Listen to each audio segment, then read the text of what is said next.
Et étant donné que le purpura, c'est une manifestation cutanée et je suis dermatologue, j'ai choisi de partir du purpura.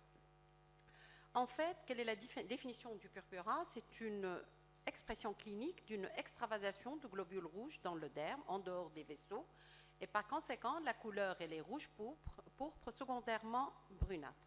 Et il ne s'efface pas à la pression puisque ce sont des globules rouges à l'extérieur des vaisseaux.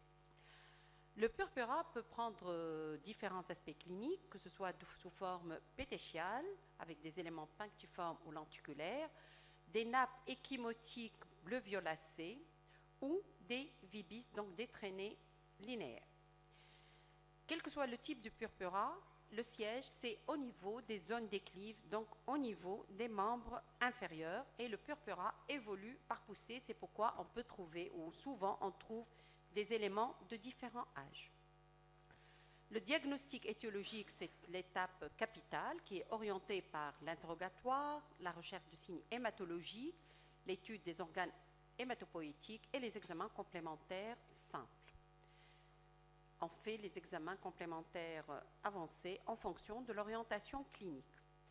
Et on distingue les purpuras non inflammatoires, c'est-à-dire sans atteinte de la paroi vasculaire et qui sont liés à l'extravasation d'hématies dans le derme, et les purpuras vasculaires par lésion de la paroi vasculaire, ce qui nous intéresse, nous, dermato et rhumato, le plus. Bien sûr, il faut éliminer les urgences, et essentiellement les urgences infectieuses, puisque pas mal d'infections peuvent être responsables d'un tableau de CIVD avec de larges plaques échymotiques. C'est la vasculopathie thrombosante. C'est une urgence. Et les purpuras d'origine hémorragique, donc nécessitant une numération formule sanguine avec un bilan de coagulation. Et par conséquent, donc, la numération formule sanguine, c'est l'examen d'urgence qui doit être fait face à tout purpura. Si on voit la classification des purpuras, on a les purpuras non inflammatoires et les purpuras inflammatoires. Ce qui nous intéresse essentiellement dans les rhumatismes, donc les inflammatoires, c'est les purpuras thrombotiques par thrombus, et c'est essentiellement dans le cadre du lupus. Et les purpuras thrombopéniques qui se voient surtout dans le purpura thrombopénique que vous appelez idiopathique ou associé à des manifestations immunologiques. Ceci dans le cadre des purpuras non inflammatoires.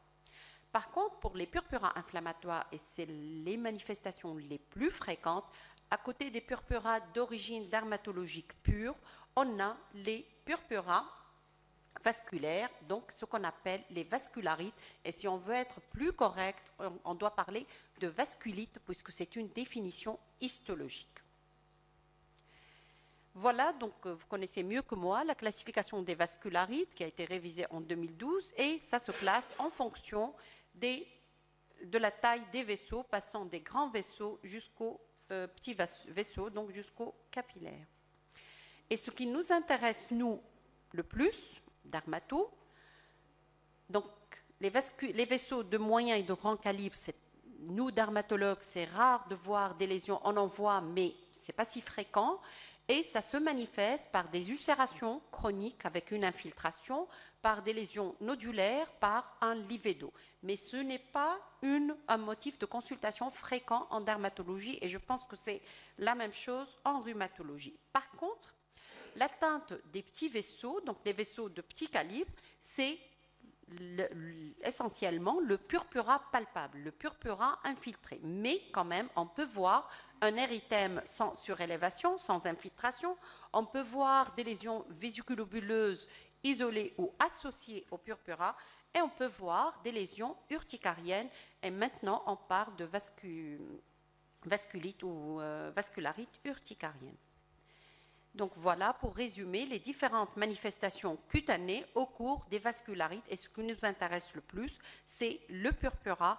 Et par conséquent, le purpura signifie que c'est une vascularite des vaisseaux de petit calibre.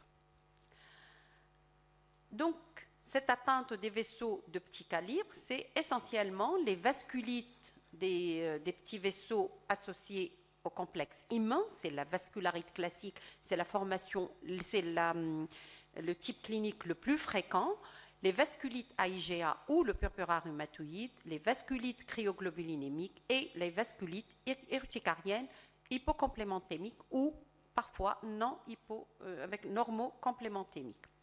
Les vasculites des petits vaisseaux associés aux ANCA, pour nous dermatos, c'est essentiellement les granulomatoses avec ou sans polyangéite, mais on en voit rarement. Donc on va parler essentiellement des vasculites des petits vaisseaux associés au complexe immun circulant. Donc le purpura dans les vascularites, c'est simple, il est palpable le plus souvent. On peut voir des formes maculeuses non palpables, mais c'est rare. Il est déclive au niveau des jambes, essentiellement, c'est la définition. L'aspect clinique, il est polymorphe et on voit des lésions de différents âges, donc des lésions récentes associées à des lésions anciennes. Et parfois, si l'inflammation est très importante, on peut voir des lésions bulleuses ou carrément nécrotiques. Les lésions récentes, elles sont rouge vif, violacées, et sur ces lésions récentes qu'on doit faire l'examen histologique. Un examen sur une lésion ancienne n'apporte pas beaucoup de renseignements. Les lésions anciennes, ça suit la couleur de la bélygénie, donc ça passe du jaune, vert et brun. Comme je vous l'ai dit, ce sont des éléments d'âge différents puisque ce sont des poussées successives. Donc ces vascularites des petits vaisseaux, donc, comme je commence par les vasculites allergiques cutanées, les angéites d'hypersensibilité sans ANCA. Donc c'est un vaste groupe et le substratum anatomique commun à toutes ces formes, c'est l'angéite leucocytoclasique des petits vaisseaux du derme moyen et superficiel qui est observé le plus souvent quand on fait un examen histologique, mais un examen histologique négatif ne montrant pas de vascularite leucocytoclasique n'élimine pas une vascularite puisque on peut faire l'examen histologique, il se peut qu'il a été fait sur une lésion ancienne. Donc le purpura, on l'a dit, c'est infiltré, il peut s'associer à des éléments nodulaires, à des macules érythémateuses, c'est le trisyndrome de Gougerot, et les lésions sont multiples et douloureuses. Ça peut s'associer à des manifestations générales, un œdème des chevilles sans véritable arthrite, des arthralgies et rarement on observe des lésions d'arthrite vraie. Mais surtout, c'est un œdème des chevilles qui donne l'impression que c'est une arthrite, au moins pour nous, dermatos. Ça peut s'associer à des manifestations digestives qui peuvent être hémorragiques ou des atteintes rénales. Et ce sont ces deux manifestations qui conditionnent le pronostic et qui imposent le traitement, par exemple, par une corticothérapie, si on a surtout des signes rénaux et une protéinurie importante. L'évolution, elle est imprévisible, elle est aiguë, brutale, elle peut être passagère, elle peut être chronique et selon les cas, donc il n'y a pas d'évolution stéréotypée. Au cours des affections auto-immunes, est-ce qu'on voit des vascularites? Oui, au cours de la polyarthrite rhumatoïde, il peut exister une angéite systémique sévère qui peut conditionner le pronostic, et on va voir tout à l'heure. Par contre, au cours du lupus érythémateux systémique, ce ne sont pas les vrais vascularites, ce sont soit des lésions secondaires à la thrombocytopénie, soit des phénomènes thrombotiques, donc c'est de la thrombose, et surtout c'est le syndrome des anticorps antiphospholipides. On peut voir un purpura palpable au cours des connectivites mixtes, un syndrome de Gougerot-Sjogren, dermatomyosite ou polychondrite atrophiante. Mais le plus souvent, les vascularites allergiques au cours des rhumatismes inflammatoires ou au cours des affections auto-immunes, ce sont des affections connues et c'est rarement le dermato, quand il voit ces vascularites, fait le diagnostic d'un lupus ou d'une autre maladie auto-immune. C'est les autres manifestations qui surviennent avant, mais ça arrive. On va voir la série du service. Les vascularites cryoglobulinémiques, vous connaissez mieux que moi les cryoglobulinémies, c'est la présence dans le sérum d'immunoglobuline qui précipite au froid et qui se stabilise à nouveau lors du réchauffement. Les cryoglobulinémies monoclonales de type 1 qui s'associent aux proliférations lymphoplasmocytaires ne s'associent exceptionnellement à un purpura vasculaire. Par contre, les cryoglobulinémies mixtes, que ce soit de type 2 ou de type 3, peuvent s'associer à un purpura vasculaire. Et dans ce cas, c'est un purpura chronique. Ce n'est pas le purpura aigu avec des signes fonctionnels. Et il peut être révélateur de la maladie, mais qui évolue de façon très lente. Ça peut s'associer à d'autres manifestations neurologiques, à des arthralgies, une atteinte rénale, et là, ça prime les sérologies des hépatites B et C, qui sont devenues indispensables dans le bilan étiologique d'une vascularite. On fait les sérologies étant donné que les cryoglobulinémies sont secondaires à ces infections. Sur le plan histologique, c'est soit une vascularite leucocytoclasique, mais on peut voir tout simplement un infiltrat périvasculaire associé à ce purpura. Le purpura hyperglobulinémique de Waldenström, bon, je n'ai pas l'expérience, c'est une hypergamma-globulinémie. Et il faut savoir que les purpuras vasculaires, à côté des maladies auto-immunes, ça peut s'associer à des affections malignes, que ce soit des lymphomes, que ce soit des tumeurs solides. C'est rare, mais c'est possible. Et on ne fait pas de bilan systématique, de bilan à la recherche de néoplasie, sauf si on a un purpura qui évolue durant longtemps ou si on a des signes d'appel. Les prises médicamenteuses, 10% des purpuras vasculaires sont secondaires à des prises médicamenteuses et l'enquête de pharmacovigilance en prend en considération les traitements pris dans une semaine avant à 3 semaines avant, donc, puisque la vascularite dans le cadre d'une toxidermie survient 7 à 21 jours après le début du traitement. Avant ou après, ça diminue, c'est moins accepté. Les infections, beaucoup d'infections qui peuvent s'associer au purpura vasculaire, ça fait partie du cadre du bilan systématique, les infections virales, bactériennes, tuberculose, l'hépatite C, le VIH et le parvovirus B19, l'hépatite B et C.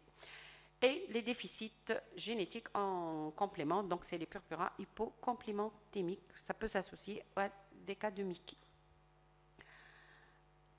Le purpura rhumatoïde, c'est classique, donc c'est un purpura vasculaire, surtout chez l'enfant dans 2/3 des cas, avec un début brutal, fébrile, précédé d'une infection rhinopharyngée.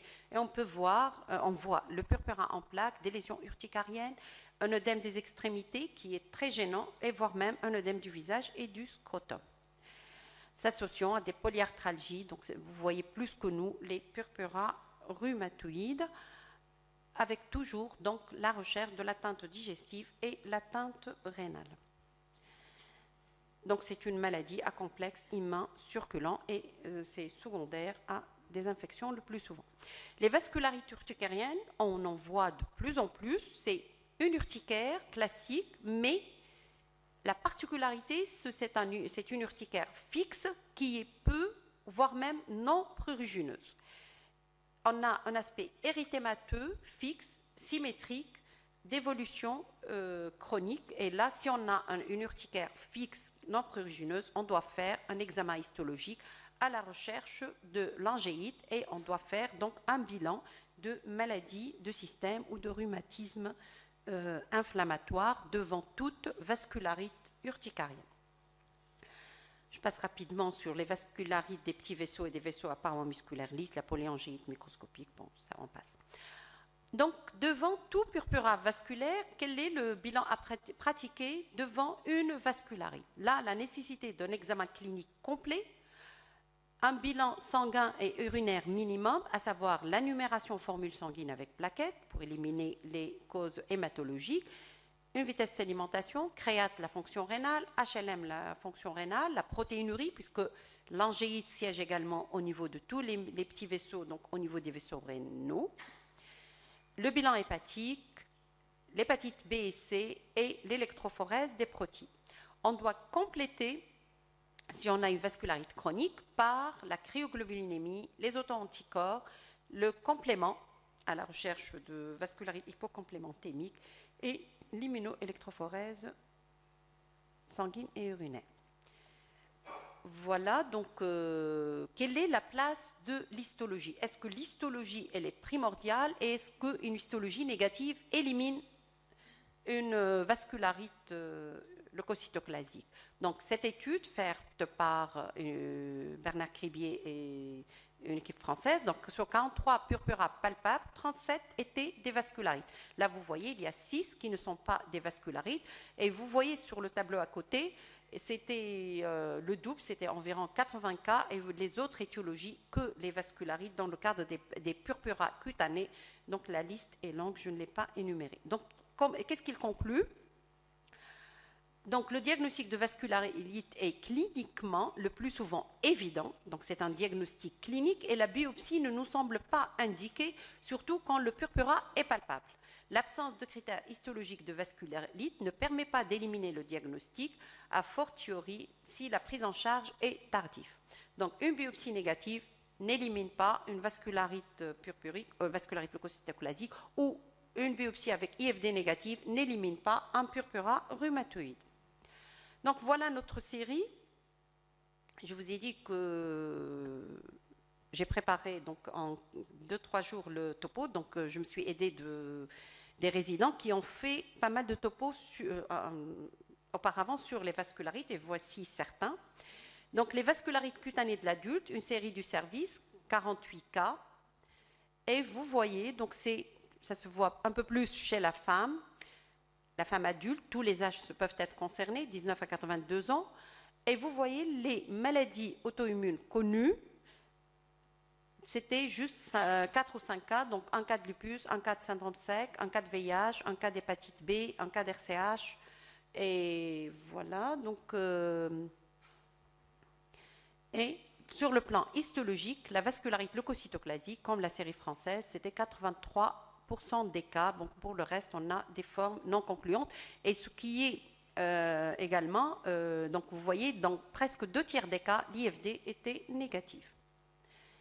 Donc les étiologies, 10% des cas, donc 12,5% c'était d'origine médicamenteuse, 16,8% c'était d'origine infectieuse. Les autres étiologies, donc 5 cas de rhumatisme inflammatoire, ce n'est pas si fréquent, et sans étiologie, c'était quand même la moitié des cas où le bilan était négatif.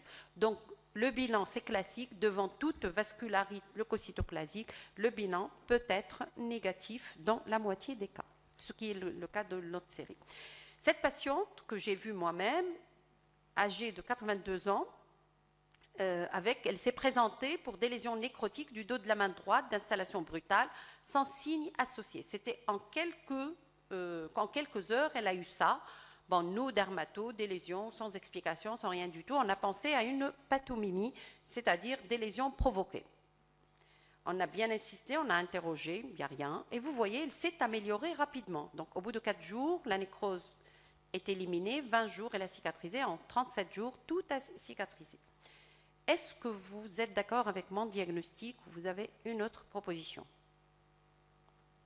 D'autant plus que cette dame vient 3 mois plus tard, le même bras, les mêmes lésions. Récidive, elle a récidivé. Hein? C'est ce que j'ai évoqué. Mais il y avait une résidente à côté de moi qui m'a dit non, non, non, c'est pas ça. Ça me rassure quand vous ne répondez pas. Parce que ma résidente, qu'est-ce qu'elle a dit? Mais quand même, il faut faire les anticorps antiphospholipides. Et c'était un syndrome des anticorps phospholipides. À cet âge-là. À cet âge-là, oui. Moi, j'ai évoqué une pathomimie, et pour la deuxième fois, j'étais sûre que c'est une pathomimie. Elle m'a dit non, non. Donc, ce qu'on a appris, le message, devant toute nécrose cutanée, donc, il faut évoquer ces différentes étiologies, donc, soit sanguine graisseuse néoplasique, donc des emboles néoplasiques, soit c'est un trouble de la coagulation, soit c'est une vascularite, soit c'est un phénomène inflammatoire généralisé, et enfin, penser à la pathomimie, c'est pas ça. Et voilà, donc c'est ce qu'elle a préparé comme topo sur les nécroses cutanées et le syndrome des antiphospholipides. Un autre cas clinique, c'est une femme de 62 ans, diabétique sous ADO, ostéoporose, et elle a une polyarthrite rhumatoïde. Elle m'a été adressée, je l'ai présentée la dernière fois, elle m'a été adressée par mon amie Sophie Mbarklouti. Elle est suivie pour une polyarthrite rhumatoïde séropositive sous méthotrexate, et elle prend de façon irrégulière, sans traitement. Elle vient pour une éruption douloureuse des 2 jambes. Donc voilà des lésions qui évolue, elle a eu une poussée en 2017, elle est revenue 6 mois plus tard, et voilà ces lésions qui évoquent une vascularite leucocytoclasique. On l'a hospitalisée, vous voyez des éléments purpuriques, des éléments bulleux, et bilan, donc bilan de vascularite comme d'habitude, ce qu'on a dit tout à l'heure. Et on a fait l'examen histologique et à notre surprise, il n'y avait pas de vascularite leucocytoclasique. L'épiderme, il est décollé, un décollement jonctionnel dermo-épidermique par un important œdème dermique et le derme contient un abondant infiltrat polynucléaire neutrophile. L'avantage de travailler dans un centre hospitalo-universitaire, c'est qu'on a des résidents à côté de nous et les résidents bouquinent.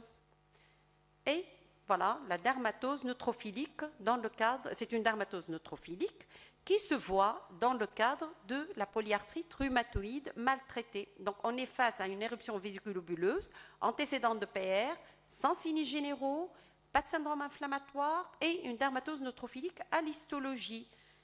Quel diagnostic?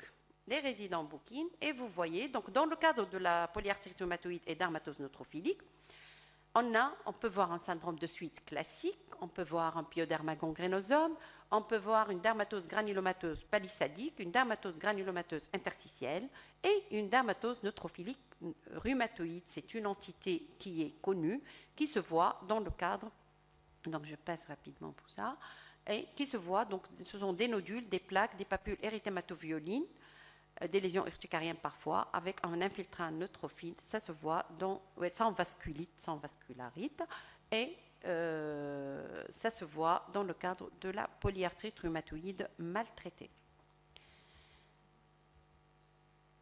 Un autre cas clinique, je passe rapidement, c'est une vascularite leucocytoclasique typique chez un homme de 42 ans qui évolue depuis 15 jours. Il a fait tout le bilan qui est, voilà le bilan TEC. Tout a été fait et ce monsieur ne s'améliore pas. Et heureusement pour lui, toujours nos résidents, parce que la résidente qui l'a vu a pris le livre à côté d'elle et elle a demandé tout ce qu'il faut, entre autres la sérologie VIH. Et c'était un VIH. Mounir Benjma, il n'est pas là, mais un VIH, ce n'est pas une primo-infection, c'est un VIH connu depuis 7 ans et il ne s'est pas présenté. Il se connaît VIH, il est marié, il a eu 2 enfants, il a 6 enfants, mais 2 qu'il les a eus après, donc ça, c'est-à-dire il est déjà connu, mais il ne se présente pas. Il se connaît VIH, il ne nous a pas dit que c'est un VIH, et c'était une vascularite dans le cadre du VIH. Il a été amélioré par traitement. Voilà. Bon, personnellement, avant, je ne demande pas le VIH face à une vascularite, mais maintenant, je demande systématiquement, puisque notre résidente, elle a demandé ce qu'elle a trouvé dans le livre. Est-ce que vous connaissez cette pathologie avec des lésions échymotiques, surtout périorbitaires? Je pense que purpurique, c'est un amylose, c'est une amylose. Donc c'est un cas moi personnellement je n'ai pas de cas, c'est un cas du docteur Samir Bouassida. Donc l'amylose peut se manifester par des lésions purpuriques secondaires à des altérations vasculaires. Voilà un cas qu'on a vu un samedi après-midi. Il est venu par une ambulance de Gbeli pour ces lésions. Et c'était l'âge 12 ans. 12 ans, il est retard mental, là un retard mental. Et le hasard, j'étais au service l'après-midi juste de passage. Ils sont venus par ambulance. Personne ne voulait les prendre. C'était une CIVD et heureusement, il a été hospitalisé au SAMU et il est parti sain et sauf une semaine après. Donc il avait une fièvre avec thrombopénie, donc CIVD, ça se voit. Mais pour le week-end, personne ne prend ces cas-là. Juste pour vous rappeler, purpura avec thrombopénie, pensez à la CIVD, mais également pensez au purpura thrombopénique idiopathique ou associé à une maladie auto-immune. Donc, vous connaissez mieux que moi le bilan face à une thrombopénie pour éliminer l'origine centrale et l'origine périphérique. Et voilà, donc, juste pour vous montrer cet article, Ils ont pris tous les cas qui ont consulté entre 2012 et 2015, 5520 patients en département de rhumatologie, dont 226 avaient une thrombocytopénie et 85 avaient un purpura thrombopénique dans le cadre de maladies auto-immunes. Et c'est un biais de sélection, ce sont des patients consultants en rhumatologie. Et vous voyez la liste, donc c'est essentiellement des lupus, dans 38% des cas. Il y avait le syndrome de Gougerot-Sjogren, dermatomyosite, et voilà. Donc, mais c'est un biais de sélection. Je termine par cette dame qui m'a été adressée par un ami orthopédiste pour me dire, elle a vu plusieurs personnes, elle fait des nécroses récidivantes, toujours au même bras, on opère, elle cicatrise et 3 à 4 mois, ça rechute. Je reviens toujours à ma pathomimie. C'est une femme qui est d'environ 35-40 ans. Elle n'est pas mariée, ses frères et sœurs sont mariés, elle est infirmière. Et le début a commencé quand elle s'est injectée. Ils lui ont fait une injection, voilà, je raconte l'histoire exacte. Ils lui ont fait l'injection une injection et l'aiguille s'est cassée dans son membre. Je lui ai dit, l'aiguille ne se casse pas. On m'a dit, non, c'est une aiguille en plastique. Et le médecin en Libye, il l'a opéré. Et le médecin en Tunisie l'a opéré. Et chacun a enlevé la moitié de l'aiguille. Donc, c'est bon. Donc, tout le contexte concorde avec un problème psychologique. Je me suis dit, c'est une infirmière. Elle s'est injectée quelque chose. Mais étant donné que j'ai l'histoire de cette femme, je me suis dit, quand même, on va faire les anticorps antiphospholipides et on va faire la chirurgie. Et à notre surprise, c'était également un syndrome des antiphospholipides. Ce n'était pas une pathomimie. Et là, ce jeune garçon qui m'envoie ses photos par Facebook, il a un purpura rhumatoïde et les lésions, il s'améliore sous repos. Dès qu'il reprend la marche, ça s'aggrave. Il n'a pas d'atteinte rénale, il n'a pas d'atteinte digestive. Mais les douleurs articulaires étaient tellement intenses qu'on a fini enfin par le traiter par corticothérapie, par voie générale. Et voilà, je termine. C'est le dernier. Il me reste encore 1 minute 50. Votre diagnostic.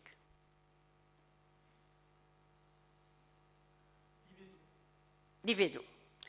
C'était في الحج بعد ميناء بعد الطواف تعطيكم درس في الحج بعد الطواف. Eh bien, la dame vient pour montrer ça. Et le même jour, une autre dame me montre ça. في الحج بعد الطواف خاطر انا مشيت للحج السنة. Voilà. معناتها c'était juste بعد الطواف. On a eu ça. C'est quoi? لا.